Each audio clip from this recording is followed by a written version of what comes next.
In this video, I'm going to show you how to train UNet for nuclei segmentation. So previously we defined the data. We have now two folders, training and validation with images and corresponding masks. For UNet, which are classes, it's not intensity for individual nuclei, but nuclei contours in a nuclein background. So now I'm going to train UNet, but before that I want to get rid of logs because it corresponds to the values I got when I was training epithelium and stroma. So you could save them somewhere else if you want to go back to it, which might be useful if you train again UNet classifier for epithelium and stroma and see what you had before. But here I'm going to say that it's down. I just want to remove this.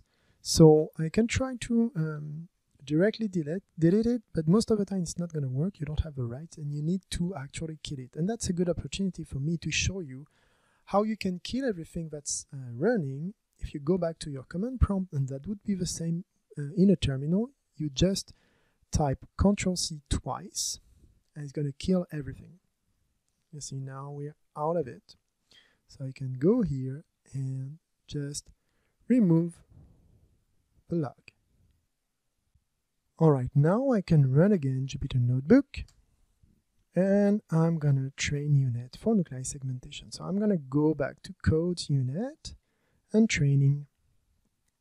So first thing, I want to load everything I had, and then I'm gonna train 4 different sets of parameters because I'm gonna again evaluate the learning rates the same way we did it for epithelium and stroma segmentation. So here I have 4 trainings, so that's what I want. So training directory, it's in nuclei training, that's the one we just defined before.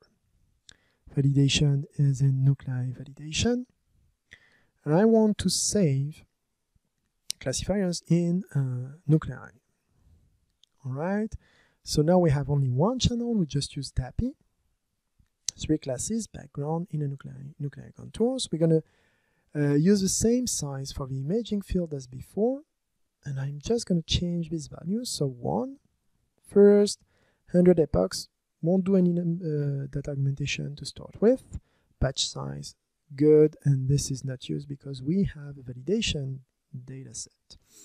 So let's do it again, nuclei training. All right. Nuclei validation, perfect, and in train classifiers nuclei, that's perfect, and now I'm just going to change that to 0.01, same thing again, nuclei training, nuclei validation, and nuclei. Alright, this time I'm going to take this value for learning rate, and finally nuclei training, nuclei validation, and nuclei, and something even lower, 1e-6. And let's train again. I'm gonna run TensorBoard again so we can look at the curves while the training is going on. All right, and I'm gonna start the training, and I'm gonna speed up the video so you don't have to wait. All right, it's done. So results are pretty clear for both training and validation. The very high value orange curve, very low value light blue curves,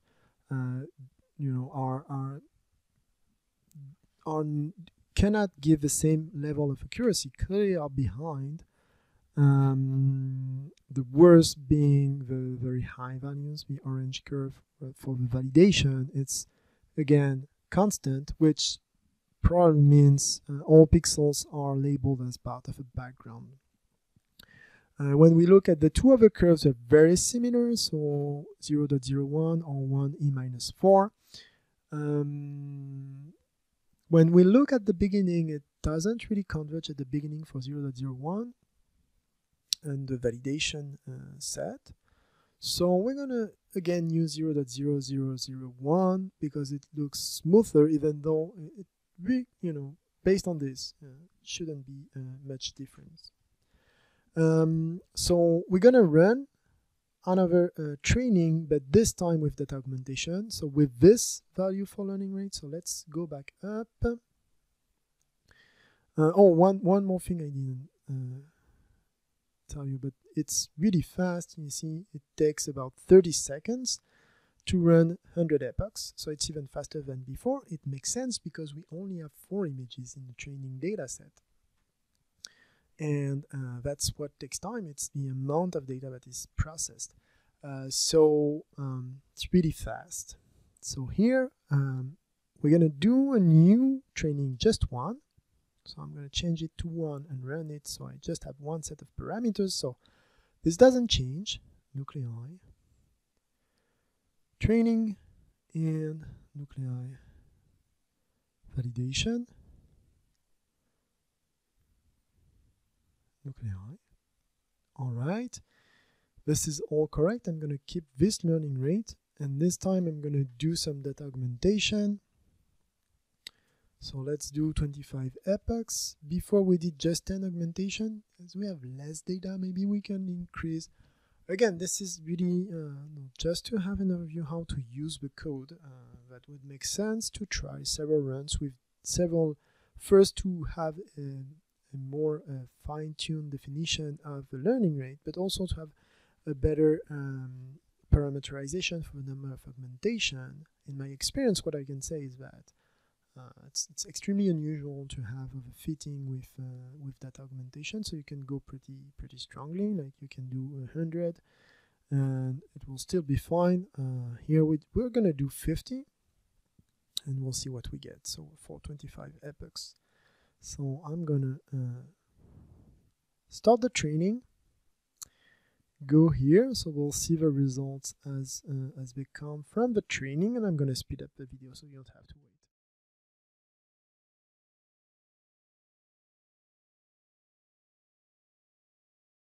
All right, training's over. So if we look at the results for the training dataset, the accuracy seems to be overall maybe a little bit higher than the ones with the other ones. It's not that clear.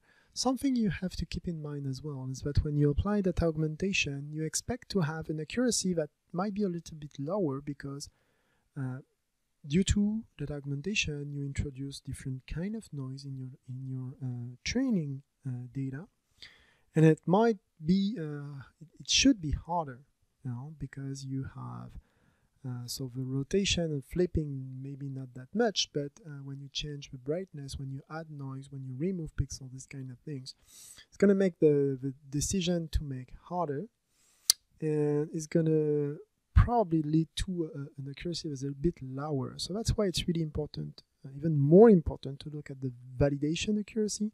And here clearly it's higher. We're finished with something around 0.73 before, and now we up to 0.77. Not very impressive, but we'll see what it means, because here the accuracy is not directly linked to the ability to identify individual nuclei. So there's still some past processing. So we'll see what it gives. Just one last note. It took about 10 minutes. So it's definitely not that long. Maybe we could also do a little bit more data augmentation, maybe more epochs. When we look at both curves, they very slightly converge. Maybe they could increase a little bit. So maybe it would be beneficial to have more data augmentation or more epochs, or both.